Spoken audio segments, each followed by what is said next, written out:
ADC semua kita periksa dan beberapa orang petugas sipil yang ada di rumah atau yang bekerja membantu Pak Sambo dan keluarganya selama ini. Kemudian juga ya Pak Sambo sendiri dan beberapa saksi-saksi lain kita sudah minta keterangan. Sekali lagi dia hanya minta dipahami emosi saya seperti ini. Walaupun dia katakan saya tidak bisa membenarkan tindakan ini, saya salah. Saya tanya juga waktu itu, kamu merasa bersalah nggak dengan Richard? Yang ini masih muda, saya bilang, dia nggak punya motif apa-apa, anak buahmu, sekarang dia terkait-kait dengan masalah ini, dia ngaku dia salah. Ya, yang dia bilang, saya juga bersalah.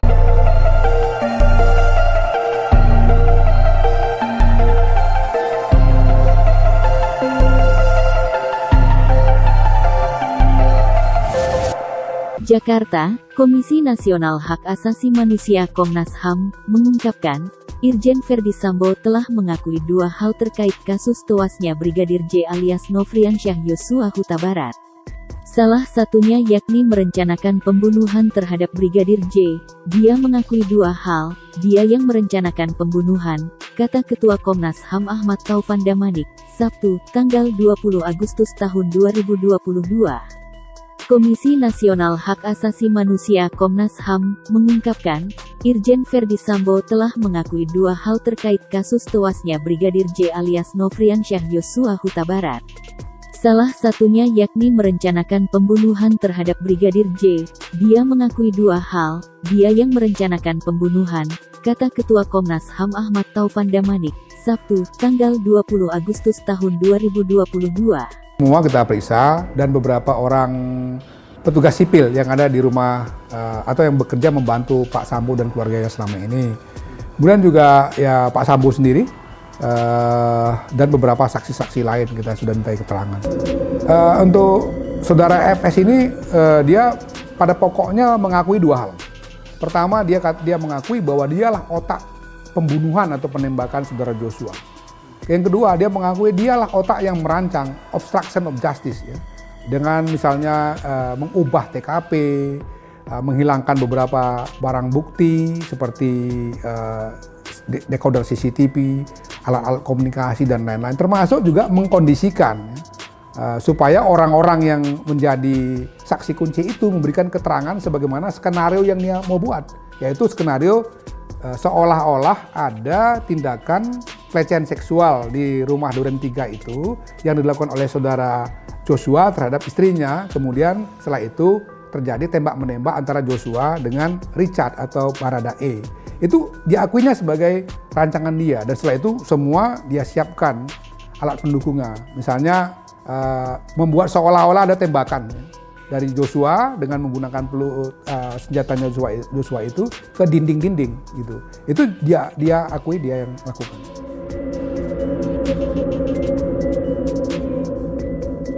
Dia tidak secara terbuka mengakui itu, tapi dia katakan memang dia yang perintahkan Richard atau Baradae itu untuk melakukannya. Sementara sebaliknya ketika kami periksa Richard, dia mengakui bahwa Pak FS ini melakukan tembakan, ya, 2 tembakan ke Joshua.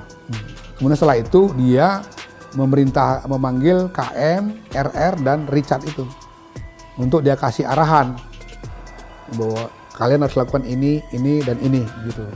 Itu dia akuinya. Kemudian dia Ibu PC dengan rombongan ini pergi ke rumah dinas, kemudian menyusul beberapa menit kemudian yang itu mengesankan seolah-olah dia mau pergi ke tempat lain. Terus tiba-tiba dia balik itu. Dia katakan itu dia skenariokan.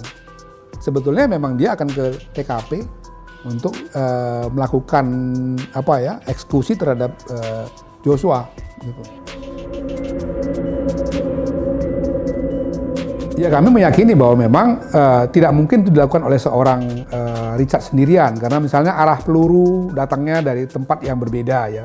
Artinya tidak mungkin orang yang sama berbolak-balik dari satu tempat ke tempat lain untuk melakukan tembakan. Yang kedua juga indikasi bahwa pelurunya jenisnya juga berbeda. Satu posisi tubuh Joshua dengan di posisi tubuh yang lain itu ada ukuran yang berbeda satu dengan lainnya. Jadi sangat mungkin memang terjadi bahwa itu dilakukan oleh lebih dari satu orang. Dan dalam hal ini kalau kita merujuk kepada pengakuan Richard, selain Richard itu ya tadi dikatakannya adalah saudara FS. Pada kesempatan kami bicara itu, dia belum secara terbuka mengatakan itu. Tapi dia katakan, saya tanggung jawab semuanya.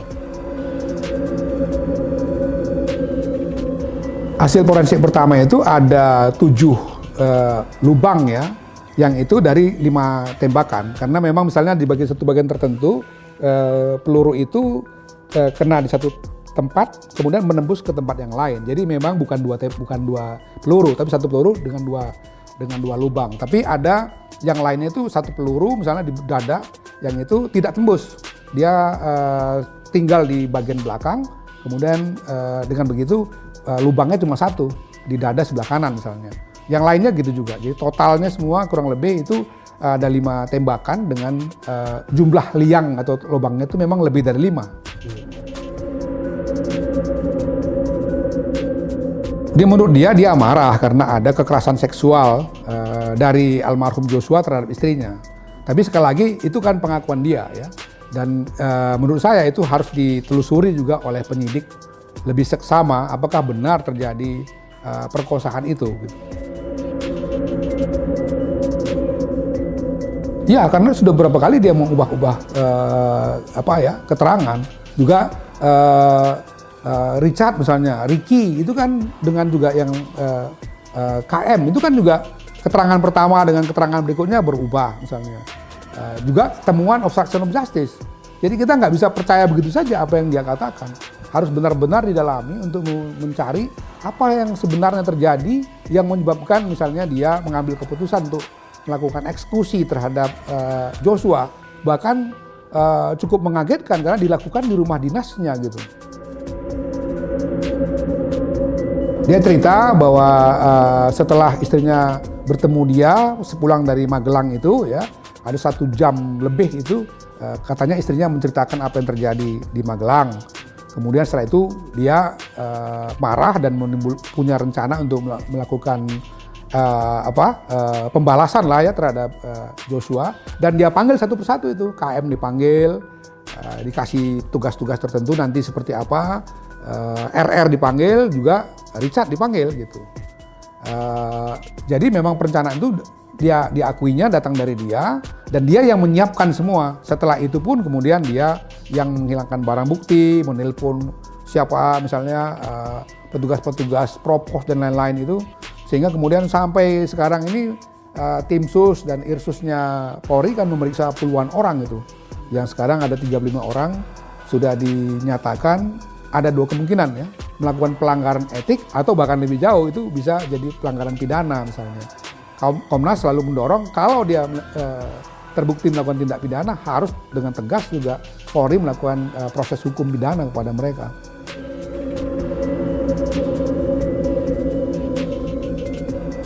Ya, itu dia akui misalnya ketika seolah-olah dia kan pergi ke satu tempat bukan rumah dinas ya. Terus kemudian kalau dilihat di CCTV itu kan patwalnya berhenti. Sebelumnya dibangun keterangan bahwa dia ditelepon setelah terjadi kekerasan seksual dan tembak-menembak.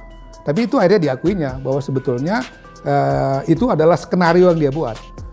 Dia kembali itu bagian dari skenario dan belum terjadi apa-apa.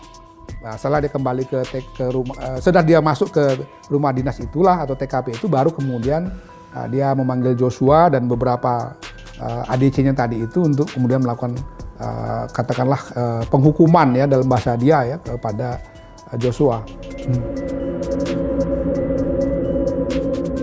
Ya salah satunya jelas tadi ya ada pengkondisian ya. Jadi di situ terlihat bahasa-bahasa memang sudah ada skenario dan mereka diingatkan untuk nanti kalau ada pertanyaan ya ingat itu skenarionya gitu. Dan ya bahasa-bahasa itu dijawab bahwa ya oke, kami akan lakukan dengan ya misalnya kata-kata siap komandan misalnya kan, itu jelas.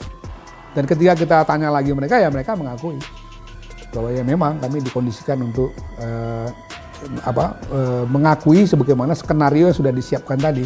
Seolah-olah ada pelecehan seksual, ada tembak-menembak, kemudian saudara Joshua meninggal dunia gitu.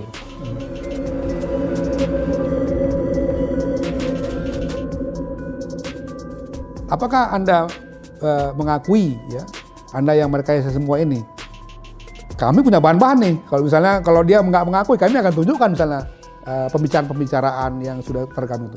Dia bilang, Pak sudah, saya akui semua Pak, memang saya yang merekayasa. Saya otaknya. Karena itu bahan-bahan yang sudah kami siapkan tadi itu memang akhirnya tidak kami tanyakan lagi karena dia sudah mengakui semuanya dan toh apa yang dia katakan lebih detail itu sudah ada di BAP dia ya. Tapi dia sangat kooperatif waktu itu menyampaikan semua halnya. Sekali lagi dia hanya minta dipahami emosi saya seperti ini. Walaupun dia katakan saya tidak bisa membenarkan tindakan ini, saya salah. Saya tanya juga waktu itu, kamu merasa bersalah nggak dengan Richard? Yang ini masih muda, saya bilang, dia nggak punya motif apa-apa, anak buahmu. Sekarang dia terkait-kait dengan masalah ini, dia ngaku dia salah. Dia bilang saya juga bersalah terhadap Richard. Nah itu tidak dijelaskan ya. Apakah? Cuman dikasih tahu bahwa ketika dia memanggil satu persatu itu sendirian dia. Pengakuan dari 3 orang ini juga begitu. Ketika dipanggil, dia hanya berhadapan dengan FS. Tidak didampingi oleh ibu. Mereka pergi ke rumah dinas, ibu PC-nya masuk ke dalam kamar tidur itu. Jadi mereka melakukannya di ruang tamu. Tapi sekali lagi itu pengakuan mereka gitu. Itu yang harus diuji kan. Apakah benar 100% seperti itu? Walaupun setidak-tidaknya sekarang pembunuhan berencana sudah ada pengakuan, ada kesaksian, obstruction of justice-nya sudah ada yang mengakui dan sudah banyak orang yang diperiksa. Tapi kan untuk lebih memastikan apakah ini penembaknya hanya 1 atau 2 atau mungkin lebih dari 2, itu kan tetap harus kita buka kemungkinan-kemungkinannya dengan pembuktian-pembuktian yang valid itu. Ya dia mengakui bahwa keterangan yang pertama dulu itu sebetulnya adalah pengkondisian yang harus dia sampaikan kalau dalam pemeriksaan kepada penyidik, kepada tim sus misalnya, kepada Komnas HAM. Dan itu sudah disiapkan untuk dia selalu menjawab seperti itu. Belakangan dia mengakui bahwa itu adalah keterangan yang tidak sebenarnya. Kepada Komnas HAM kemarin dia katakan bahwa itu atas perintah Pak Sambo. Jadi dengan demikian yang sebenarnya itu ya begini, dia ceritakan lah sama dia. Dia tidak tahu menahu apa yang terjadi di Magelang karena ketika dia pulang dari satu tempat mau masuk ke kamar di lantai 2 itu dia dilarang naik katanya. Setelah itu baru dia boleh masuk ke kamarnya, dia istirahat. Nah di Jakarta juga dia tidak tahu menahu, tiba-tiba dipanggil, dikasih perintah seperti itu oleh FS, yang dia juga bingung kenapa semua itu dia tidak mengerti, sampai di TKP diperintahkan lagi untuk melakukan penembakan. Peluru-peluru itu juga atas perintah dari FS untuk mengisi, termasuk kepada senjata Glock 17 dan HS9 itu. Semua atas perintah dia bilang.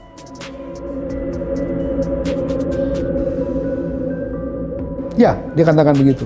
Kepada kami dia katakan begitu, kepada tim sus juga, karena kami kan ada koordinasi sama tim sus ya, mengatakan yang sama. Juga kepada penyidik dia katakan yang sama. Dan ketika kami cross check lagi kemarin dia katakan iya, itu keterangan yang sebenarnya Pak. Walaupun dia bilang dia dalam beberapa hal karena dia ketakutan melakukan tindakan itu, dia sebetulnya nggak terlalu memperhatikan ya, dia menutup wajahnya untuk melakukan penembakan itu. Jadi dia kalau ditanya persis misalnya berapa kali FS melakukan tembakan, dia tidak terlalu ingat. Tetapi dia tahu bahwa FS memegang senjata dan menembak. Ya, saya sudah bicara dengan beberapa pimpinan tim sus ya. Saya katakan bahwa tolong dipastikan konstruksi peristiwa dengan alat bukti dan lain-lain itu memang harus betul-betul rapi dengan dukungan alat bukti, informasi, data yang valid. Kenapa? Karena saya khawatir di persidangan misalnya kalau itu tidak bisa didukung tadi oleh alat bukti dan data-data yang kuat, bisa jadi misalnya dakwaannya malah ditolak kan. Padahal ini satu peristiwa yang akhirnya menjadi sangat serius karena presiden mengambil perhatian, elit-elit juga mengambil perhatian dan seluruh Indonesia mengambil perhatian. Jadi saya sebagai Ketua Komnas sudah mengingatkan tim sus dan juga penyidik supaya betul-betul berhati-hati menyiapkan seluruh alat bukti dalam nanti ya yang akan masuk ke dalam dakwaannya jaksa misalnya ke pengadilan itu harus betul-betul didukung oleh alat-alat bukti yang sangat valid sehingga tidak terbantahkan begitu.